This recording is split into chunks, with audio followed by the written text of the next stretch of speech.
അദ്ധ്യായം 13. വിഗ്രഹാരാധനയ്ക്ക് ശിക്ഷ.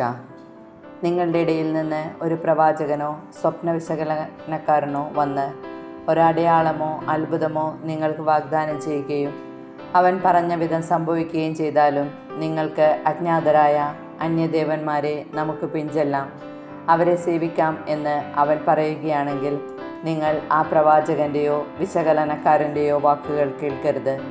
എന്തുകൊണ്ടെന്നാൽ നിങ്ങൾ പൂർണ്ണ ഹൃദയത്തോടും പൂർണ്ണ ആത്മാവോടും കൂടെ തന്നെ സ്നേഹിക്കുന്നുണ്ടോ എന്നറിയാൻ നിങ്ങളുടെ ദൈവമായ കർത്താവ് നിങ്ങളെ പരീക്ഷിക്കുകയാണ്. നിങ്ങളുടെ ദൈവമായ കർത്താവിനെ അനുഗമിക്കുകയും ഭയപ്പെടുകയും ചെയ്യുവിൻ. നിങ്ങൾ അവിടുത്തെ കൽപ്പനകൾ പാലിക്കുകയും വാക്ക് കേൾക്കുകയും അവിടുത്തെ സേവിക്കുകയും അവിടത്തോട് ചേർന്ന് നിൽക്കുകയും വേണം. അവൻ പ്രവാചകനോ സ്വപ്ന വിശകലനക്കാരനോ ആരായാലും വധിക്കപ്പെടണം. എന്തെന്നാൽ നിങ്ങളെ ഈജിപ്തിൽ നിന്ന് ആനയിച്ചവനും അടിമത്തത്തിൻ്റെ ഭവനത്തിൽ നിന്ന് മോചിപ്പിച്ചവനും നിങ്ങളുടെ ദൈവവുമായ കർത്താവിനെ എതിർക്കാനും അവിടുന്ന് കൽപ്പിച്ചിട്ടുള്ള മാർഗത്തിൽ നിന്ന് നിങ്ങളെ വ്യതിചലിപ്പിക്കാനുമാണ് അവൻ ശ്രമിച്ചത്. അങ്ങനെ നിങ്ങൾ ആ തിന്മ നിങ്ങളുടെ ഇടയിൽ നിന്ന് നീക്കിക്കളയണം. നിന്റെ സഹോദരനോ മകനോ മകളോ നീ സ്നേഹിക്കുന്ന നിന്റെ ഭാര്യയോ ആത്മസുഹൃത്തോ നിനക്കും നിന്റെ പിതാക്കന്മാർക്കും അജ്ഞാതരായ അന്യദേവന്മാരെ നമുക്ക് സേവിക്കാമെന്ന് പറഞ്ഞ് രഹസ്യമായി നിന്നെ വശീകരിക്കാൻ ശ്രമിച്ചെന്ന് വരാം. ആ ദേവന്മാർ നിനക്ക് ചുറ്റും അടുത്തോ അകലെയോ വസിക്കുന്ന ജനതകളുടെ ദേവന്മാരായിരിക്കാം. എന്നാൽ നീ അവന് സമ്മതം നൽകുകയോ അവനെ ചെവിക്കൊള്ളുകയോ അരുത്. അവനോട് കരുണ കാട്ടരുത്. അവനെ വെറുതെ വിടുകയോ അവൻ്റെ കുറ്റം ഒളിച്ചു വയ്ക്കുകയോ ചെയ്യരുത്. അവനെ കൊല്ലുക തന്നെ ചെയ്യണം. അവനെ വധിക്കാൻ നിന്റെ കരമാണ് ആദ്യമുയരേണ്ടത്, പിന്നീട് ജനം മുഴുവൻ്റെയും. അവനെ നീ കല്ലെറിഞ്ഞു കൊല്ലണം. എന്തെന്നാൽ അടിമത്തത്തിൻ്റെ ഭവനമായ ഈജിപ്തിൽ നിന്ന് നിന്നെ രക്ഷിച്ച നിന്റെ ദൈവമായ കർത്താവിൽ നിന്ന് നിന്നെ അകറ്റാനാണ് അവൻ ശ്രമിച്ചത്. ഇസ്രായേൽ ജനം മുഴുവൻ ഇത് കേട്ട് ഭയപ്പെടും. മേലിൽ ഇതുപോലുള്ള ദുഷ്കൃത്യങ്ങൾക്ക് ആരും ഒരുങ്ങുകയില്ല. നിങ്ങൾക്ക് വസിക്കാൻ നിങ്ങളുടെ ദൈവമായ കർത്താവ് തന്നിരിക്കുന്ന പട്ടണങ്ങളിൽ ഏതിലെങ്കിലും നിങ്ങളുടെ ഇടയിൽ നിന്ന് പുറപ്പെട്ട ഹീനരായ മനുഷ്യർ ചെന്ന് നിങ്ങൾ അറിഞ്ഞിട്ടില്ലാത്ത അന്യദേവന്മാരെ സേവിക്കാമെന്ന് പറഞ്ഞ് പട്ടണ നിവാസികളെ തെറ്റിച്ചതായി കേട്ടാൽ അതിനെപ്പറ്റി അന്വേഷിക്കുകയും പരിശോധിക്കുകയും സൂക്ഷ്മമായ വിചാരണ നടത്തുകയും ചെയ്യണം. അങ്ങനെ ഒരു ഹീനകൃത്യം നിങ്ങളുടെ ഇടയിൽ സംഭവിച്ചു എന്ന് തെളിഞ്ഞാൽ നിങ്ങൾ പട്ടണവാസികളെ മുഴുവൻ നിർദ്ദയം വാളിനിരയാക്കണം. ആ പട്ടണത്തെ സകല ജീവികളോടും കൂടെ നശിപ്പിക്കണം. അവിടെയുള്ള സമ്പത്തെല്ലാം പൊതുസ്ഥലത്ത് കൂട്ടിയിട്ട് ആ പട്ടണത്തോടൊപ്പം ദഹനബലിയായി നിന്റെ ദൈവമായ കർത്താവിന് അർപ്പിക്കണം. അത് എന്നേക്കും ഒരു നാശകൂമ്പാരമായിരിക്കും. അത് വീണ്ടും പണിയപ്പെടരുത്. ശപിക്കപ്പെട്ട ആ വസ്തുക്കളിലൊന്നും എടുക്കരുത്. അപ്പോൾ കർത്താവ് തൻ്റെ ഉഗ്രകോപത്തിൽ നിന്ന് പിന്തിരിഞ്ഞ് നിങ്ങളോട് കരുണ കാണിക്കും.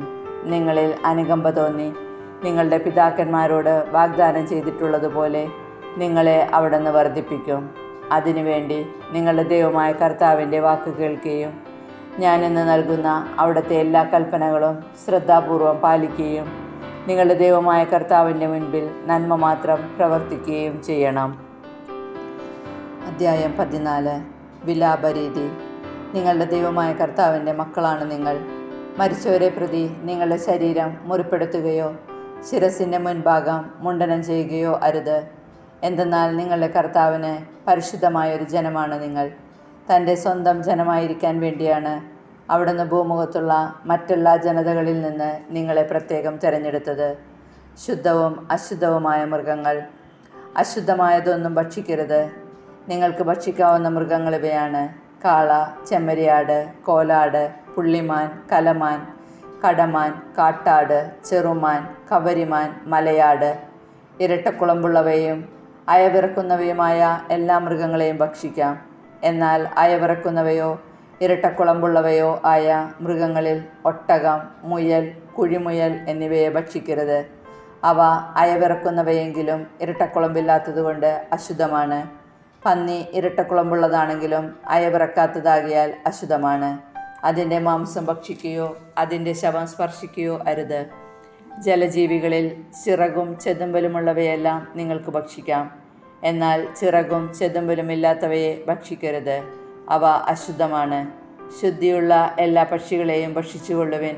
നിങ്ങൾ ഭക്ഷിക്കരുതാത്ത പക്ഷികൾ ഇവയാണ്: എല്ലാ തരത്തിലും പെട്ട കഴുകൻ, ചെമ്പരുന്ത്, കരിമ്പരുന്ത്, ഗൃദ്ധം, പ്രാപ്പിടിയൻ, പരുന്ത്, കാക്ക, ഒട്ടകപ്പക്ഷി, രാനത്ത്, കടൽപ്പാത്ത, ചെങ്ങാലിപ്പരുന്ത്, മൂങ്ങ, കൂമൻ, അരയന്നം, ഞാറപ്പക്ഷി, കരിങ്കഴുകൻ, നീർക്കാക്ക, കൊക്ക്, എരണ്ട, കാട്ടുകോഴി, നരിച്ചീർ.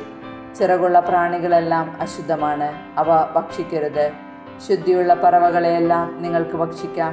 തനിയെ ചത്ത ഒന്നിനെയും ഭക്ഷിക്കരുത്.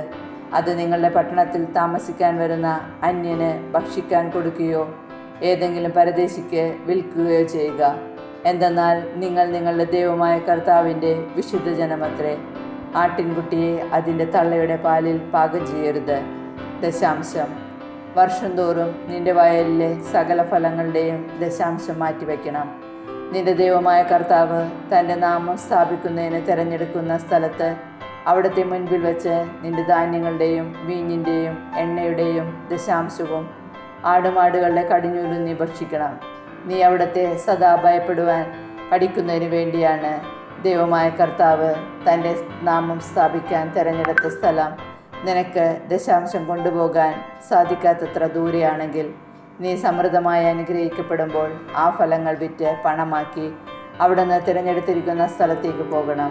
അവിടെ വെച്ച് ആ പണം കൊണ്ട് നിനക്കിഷ്ടമുള്ള കാളയെയോ ആടുകളെയോ വീഞ്ഞോ ശക്തിയുള്ള ലഹരിപാനീയമോ മറ്റെന്തെങ്കിലുമോ വാങ്ങാം.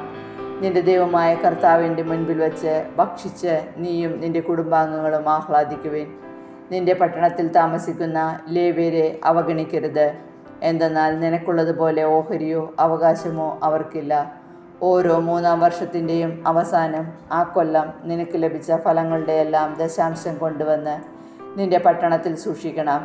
നിന്റെ പട്ടണത്തിൽ താമസിക്കുന്ന നിനക്കുള്ളതുപോലെ ഓഹരിയും അവകാശവുമില്ലാത്ത ലേവ്യരും പരദേശികളും അനാഥരും വിധവകളും അവ ഭക്ഷിച്ച് തൃപ്തിയടയട്ടെ.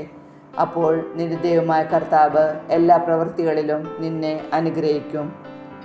അധ്യായം 15. സാബത്ത് വർഷം. ഓരോ 7 വർഷം തികയുമ്പോഴും ഋണമോചനം നൽകണം. മോചനത്തിൻ്റെ രീതി ഇതാണ്: ആരെങ്കിലും അയൽക്കാരന് കടം കൊടുത്തിട്ടുണ്ടെങ്കിൽ അത് ഇളവ് ചെയ്യണം. അയൽക്കാരനിൽ നിന്നോ സഹോദരനിൽ നിന്നോ അത് ഈടാക്കരുത്. എന്തെന്നാൽ കർത്താവിൻ്റെ മോചനം പ്രഖ്യാപിക്കപ്പെട്ടിരിക്കുന്നു. വിദേശീയരിൽ നിന്ന് കടം ഈടാക്കിക്കൊള്ളുക. എന്നാൽ നിൻ്റേത് എന്തെങ്കിലും നിന്റെ സഹോദരൻ്റെ കൈവശമുണ്ടെങ്കിൽ അത് ഇളവ് ചെയ്യണം. നിങ്ങളുടെ ഇടയിൽ ദരിദ്രർ ഉണ്ടായിരിക്കുകയില്ല. എന്തെന്നാൽ നിങ്ങളുടെ ദൈവമായ കർത്താവ് നിങ്ങൾക്ക് അവകാശമായി തരുന്ന ദേശത്ത് നിങ്ങൾ അവിടുത്തെ വാക്ക് കേൾക്കുകയും ഞാനിന്ന് നൽകുന്ന അവിടുത്തെ കൽപ്പനകളെല്ലാം ശ്രദ്ധാപൂർവം പാലിക്കുകയും ചെയ്താൽ അവിടുന്ന് നിങ്ങളെ സമൃദ്ധമായി അനുഗ്രഹിക്കും. നിങ്ങളുടെ ദൈവമായ കർത്താവ് തൻ്റെ വാഗ്ദാനമനുസരിച്ച് നിങ്ങളെ അനുഗ്രഹിക്കും. നിങ്ങൾ അനേകം ജനതകൾക്ക് കടം കൊടുക്കും, നിങ്ങളൊന്നും കടം വാങ്ങുകയില്ല. നിങ്ങൾ അനേകം ജനതകളെ ഭരിക്കും, നിങ്ങളെ ആരും ഭരിക്കുകയില്ല.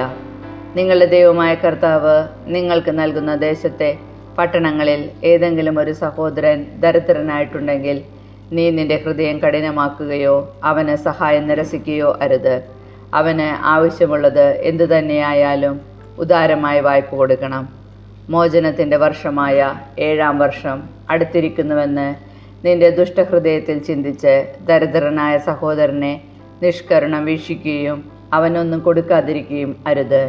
അവൻ നിനക്കെതിരായി കർത്താവിൻ്റെ സന്നിധിയിൽ നിലവിളിക്കുകയും അങ്ങനെ അത് നിനക്ക് പാപമായി തീരുകയും ചെയ്യാതിരിക്കാൻ സൂക്ഷിച്ചുകൊള്ളുക. നീ അവന് ഉദാരമായി കടം കൊടുക്കണം, അതിൽ ഖേദിക്കരുത്. നിന്റെ ദൈവമായ കർത്താവ് നീ ചെയ്യുന്ന എല്ലാ ജോലികളിലും നീ ആരംഭിക്കുന്ന എല്ലാ പ്രവൃത്തികളിലും നിന്നെ അനുഗ്രഹിക്കും. ഭൂമിയിൽ ദരിദ്രർ എന്നും ഉണ്ടായിരിക്കും. ആകയാൽ നിന്റെ നാട്ടിൽ വസിക്കുന്ന അഗതിയും ദരിദ്രനുമായ നിന്റെ സഹോദരന് വേണ്ടി കൈ അയച്ചു കൊടുക്കുക എന്ന് ഞാൻ നിന്നോട് കൽപ്പിക്കുന്നു. അടിമകൾക്ക് മോചനം. നിന്റെ ഹെബ്രായ സഹോദരനോ സഹോദരിയോ നിനക്ക് വിൽക്കപ്പെടുകയും നിന്നെ 6 വർഷം സേവിക്കുകയും ചെയ്താൽ 7-ാം വർഷം ആ ആൾക്ക് സ്വാതന്ത്ര്യം നൽകണം. സ്വാതന്ത്ര്യം നൽകി അയക്കുമ്പോൾ വെറും കൈയോടെ വിടരുത്. നിന്റെ ആട്ടിൻപറ്റത്തിൽ നിന്നും മെതിക്കളത്തിൽ നിന്നും മുന്തിരിച്ചക്കിൽ നിന്നും അവൻ ഉദാരമായി നൽകണം. നിന്റെ ദൈവമായ കർത്താവ് നിനക്ക് നൽകിയ ദാനങ്ങൾക്കനുസരിച്ച് നീ അവന് കൊടുക്കണം. നീ ഒരിക്കൽ ഈജിപ്തിൽ നിന്നും അടിമയായിരുന്നുവെന്നും നിന്റെ ദൈവമായ കർത്താവാണ് നിന്നെ രക്ഷിച്ചതെന്നും ഓർക്കണം. അതിനാലാണ് ഇന്ന് ഞാൻ നിന്നോട് ഇക്കാര്യം കൽപ്പിക്കുന്നത്. എന്നാൽ അവൻ നിന്നെയും നിന്റെ കുടുംബത്തെയും സ്നേഹിക്കുകയും നിന്നോടുകൂടെ താമസിക്കാൻ ഇഷ്ടപ്പെടുകയും ചെയ്യുന്നത് കൊണ്ട് ഞാൻ നിന്നെ പിരിഞ്ഞു പോവുകയില്ല എന്ന് പറഞ്ഞാൽ അവനെ ഭവനവാതിക്കൽ കൊണ്ടുവന്ന് ഒരു തോൽ സൂചി കൊണ്ട് നീ അവൻ്റെ കാതു തുളയ്ക്കണം. അവൻ എന്നും നിന്റെ ദാസനായിരിക്കും. നിന്റെ ദാസിയോടും അപ്രകാരം ചെയ്യുക. അവനെ സ്വതന്ത്രനാക്കുമ്പോൾ നിനക്ക് ഖേദം തോന്നരുത്. ഒരു കൂലിക്കാരന് കൊടുക്കേണ്ടതിൻ്റെ പകുതി ചെലവിന് അവൻ 6 വർഷം നിനക്ക് വേണ്ടി ജോലി ചെയ്ത് നിന്റെ ദൈവമായ കർത്താവ് നിന്റെ എല്ലാ പ്രവൃത്തികളിലും നിന്നെ അനുഗ്രഹിക്കും. കടിഞ്ഞൂലുകൾ. നിന്റെ ആടുമാടുകളിൽ ആൺകടിഞ്ഞൂലുകളെല്ലാം നിന്റെ ദൈവമായ കർത്താവിന് സമർപ്പിക്കണം. കടിഞ്ഞൂൽ കാളയെ കൊണ്ട് പണിയെടുപ്പിക്കരുത്. കടിഞ്ഞൂൽ ആടിൻ്റെ രോമം കത്രിക്കുകയും അരുത്. നിന്റെ ദൈവമായ കർത്താവ് തിരഞ്ഞെടുക്കുന്ന സ്ഥലത്ത് വെച്ച് അവിടുത്തെ സന്നിധിയിൽ വർഷം തോറും നീയും നിന്റെ കുടുംബവും അവയെ ഭക്ഷിക്കണം. അവയ്ക്ക് മുടന്തോ അന്ധതയോ മറ്റെന്തെങ്കിലും ന്യൂനതയോ ഉണ്ടെങ്കിൽ നിന്റെ ദൈവമായ കർത്താവിന് അവയെ ബലി കഴിക്കരുത്. നിന്റെ പട്ടണത്തിൽ വെച്ച് തന്നെ അതിനെ ഭക്ഷിച്ചുകൊള്ളുക. ഒരു കലമാനിനെയോ പുള്ളിമാനിനെയോ എന്നതുപോലെ ശുദ്ധനും അശുദ്ധനും ഒന്നുപോലെ അത് ഭക്ഷിക്കാം. എന്നാൽ രക്തം ഭക്ഷിക്കരുത്. അത് ജലം പോലെ നിലത്തൊഴിച്ചു കളയണം. അധ്യായം 16. പെസഹ തിരുനാൾ. അബീബ് മാസം ആചരിക്കുകയും നിന്റെ ദൈവമായ കർത്താവിൻ്റെ പെസഹ ആഘോഷിക്കുകയും ചെയ്യുക. അബീബ് മാസത്തിലാണ് നിന്റെ ദൈവമായ കർത്താവ് രാത്രിയിൽ നിന്നെ ഈജിപ്തിൽ നിന്ന് പുറത്തേക്ക് നയിച്ചത്. നിന്റെ ദൈവമായ കർത്താവ് തൻ്റെ നാമം സ്ഥാപിക്കാൻ വേണ്ടി തിരഞ്ഞെടുക്കുന്ന സ്ഥലത്ത് ആടുമാടുകളിൽ നിന്ന് അവിടത്തേക്ക് പെസഹ ബലി അർപ്പിക്കണം. അവയോടുകൂടെ പുളിപ്പുള്ള അപ്പം ഭക്ഷിക്കരുത്. 7 ദിവസം യാതനയുടെ അപ്പമായ പുളിപ്പില്ലാത്ത അപ്പം നീ ഭക്ഷിക്കണം. നീ ഈജിപ്തിൽ നിന്ന് പുറത്തു കിടന്ന ദിവസത്തെപ്പറ്റി ജീവിതകാലം മുഴുവൻ ഓർമ്മിക്കുന്നതിന് വേണ്ടിയാണിത്. തിടുക്കത്തിലാണല്ലോ ഈജിപ്തിൽ നിന്ന് നീ പുറപ്പെട്ടത്. 7 ദിവസത്തേക്ക് നിന്റെ അതിർത്തിക്കുള്ളിൽ പുളിമാവ് കാണരുത്. പ്രഥമ ദിവസം സായാഹ്നത്തിൽ അർപ്പിക്കുന്ന ബലിയുടെ മാംസത്തിൽ അല്പം പോലും പ്രഭാതം വരെ അവശേഷിക്കുകയും അരുത്. നിന്റെ ദൈവമായ കർത്താവ് നിനക്ക് തരുന്ന പട്ടണങ്ങളിൽ ഏതിലെങ്കിലും വെച്ച് പെസഹ ബലി അർപ്പിച്ചാൽ പോരാ. നിന്റെ ദൈവമായ കർത്താവ് തൻ്റെ നാമം സ്ഥാപിക്കുന്നതിന് വേണ്ടി തിരഞ്ഞെടുത്ത സ്ഥലത്ത് വെച്ച് സൂര്യാസ്തമയ സമയത്ത്, അതായത് നിങ്ങൾ ഈജിപ്തിൽ നിന്ന് പുറപ്പെട്ട സമയത്ത് പെസഹ ബലി അർപ്പിക്കണം. നിന്റെ ദൈവമായ കർത്താവ് തിരഞ്ഞെടുക്കുന്ന സ്ഥലത്ത് വെച്ച് അത് വേവിച്ച് ഭക്ഷിച്ചതിനു ശേഷം രാവിലെ എഴുന്നേറ്റ് കൂടാരത്തിലേക്ക് മടങ്ങണം. 6 ദിവസം പുളിപ്പില്ലാത്ത അപ്പം ഭക്ഷിക്കണം. 7-ാം ദിവസം നിന്റെ ദൈവമായ കർത്താവിന് വേണ്ടി നിങ്ങൾ ആഘോഷപൂർവ്വം ഒരുമിച്ച് കൂടണം. അന്ന് ജോലിയൊന്നും ചെയ്യരുത്. ആഴ്ചകളുടെ തിരുനാൾ. 7 ആഴ്ചകൾ എണ്ണുക. കൊയ്ത്തു തുടങ്ങിയ ദിവസം മുതലാണ് ആഴ്ചകൾ എണ്ണേണ്ടത്. അനന്തരം നിന്റെ ദൈവമായ കർത്താവ് നിനക്ക് നൽകുന്ന അനുഗ്രഹങ്ങൾക്കൊത്തവിധം സ്വഭീഷ്ട കാഴ്ചകൾ സമർപ്പിച്ചുകൊണ്ട് അവിടത്തേക്ക് ആഴ്ചകളുടെ തിരുനാളുകൾ കൊണ്ടാടുക. നിന്റെ ദൈവമായ കർത്താവ് തൻ്റെ നാമം സ്ഥാപിക്കുന്നതിന് വേണ്ടി തിരഞ്ഞെടുക്കുന്ന സ്ഥലത്ത് വച്ച് നീയും നിന്റെ മകനും മകളും ദാസനും ദാസിയും നിന്റെ പട്ടണത്തിലുള്ള ലേവ്യനും നിന്റെ ഇടയിലുള്ള പരദേശിയും അനാഥനും വിധവയും അവിടുത്തെ മുൻപിൽ സന്തോഷിക്കണം. ഈജിപ്തിൽ നീ അടിമയായിരുന്നെന്ന് ഓർമ്മിക്കുക. ഈ കൽപ്പനകളെല്ലാം ശ്രദ്ധാപൂർവം അനുസരിക്കണം. കൂടാര തിരുനാൾ. ധാന്യവും വീഞ്ഞും ശേഖരിച്ച് കഴിയുമ്പോൾ 7 ദിവസത്തേക്ക് കൂടാര തിരുനാൾ ആചരിക്കണം. ഈ തിരുനാളിൽ നീയും നിന്റെ മകനും മകളും ദാസനും ദാസിയും നിന്റെ പട്ടണത്തിലുള്ള ലേവ്യനും പരദേശിയും അനാഥനും വിധവയും സന്തോഷിക്കണം. നിന്റെ ദൈവമായ കർത്താവ് തിരഞ്ഞെടുക്കുന്ന സ്ഥലത്ത് അവിടത്തേക്ക് 7 ദിവസം തിരുനാൾ ആഘോഷിക്കണം. നിന്റെ എല്ലാ വിളവുകളും പ്രയത്നങ്ങളും നിന്റെ ദൈവമായ കർത്താവ് അനുഗ്രഹിക്കും. നീ സന്തോഷപൂരിതനാവുകയും ചെയ്യും. ആണ്ടിൽ 3 പ്രാവശ്യം പുളിപ്പില്ലാത്ത അപ്പത്തിൻ്റെ തിരുനാളിലും ആഴ്ചകളിലെ തിരുനാളിലും കൂടാര തിരുനാളിലും നിന്റെ ദൈവമായ കർത്താവ് തിരഞ്ഞെടുക്കുന്ന സ്ഥലത്ത് പുരുഷന്മാരെല്ലാവരും സമ്മേളിക്കണം. അവർ കർത്താവിൻ്റെ മുൻപിൽ വെറും കൈയോടെ വരരുത്. നിന്റെ ദൈവമായ കർത്താവ് നിങ്ങൾക്ക് നൽകിയിരിക്കുന്ന അനുഗ്രഹങ്ങൾക്കൊത്ത വിധം ഓരോരുത്തരും കഴിവനുസരിച്ച് കാഴ്ചകൾ സമർപ്പിക്കണം. നീതിപാലനം. നിന്റെ ദൈവമായ കർത്താവ് നൽകുന്ന പട്ടണങ്ങളിൽ ഗോത്രം തോറും ന്യായാധിപന്മാരെയും സ്ഥാനികളെയും നിയമിക്കണം.